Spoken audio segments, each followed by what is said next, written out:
Dari lintasan trail, tampil heroik, rider MZ dan Alnesa mengawinkan gelar juara FFA Open dan Campuran Open pada seri kedua Trial Dirt Game 2025. MZ dan yang berstatus sebagai pebalap tuan rumah tak menyia-nyiakan dukungan penonton di pinggir lintasan pada seri kedua Trial Dirt Game 2025.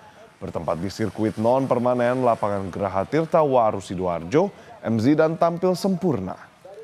Tidak tanggung-tanggung, rider yang dijadwalkan mentas di beberapa kompetisi internasional tahun ini mampu menjadi yang terbaik di dua kelas berbeda.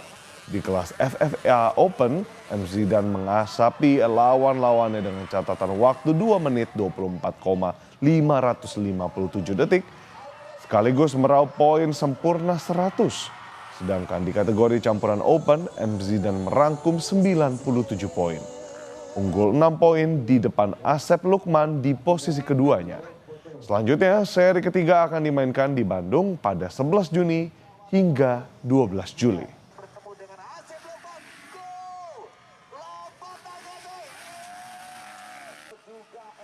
Trek Sidoarjo ini merupakan ciri khas dan karakter saya, tanahnya berpasir dan saya menyukainya seperti teknikal dan handicapnya sangat tinggi.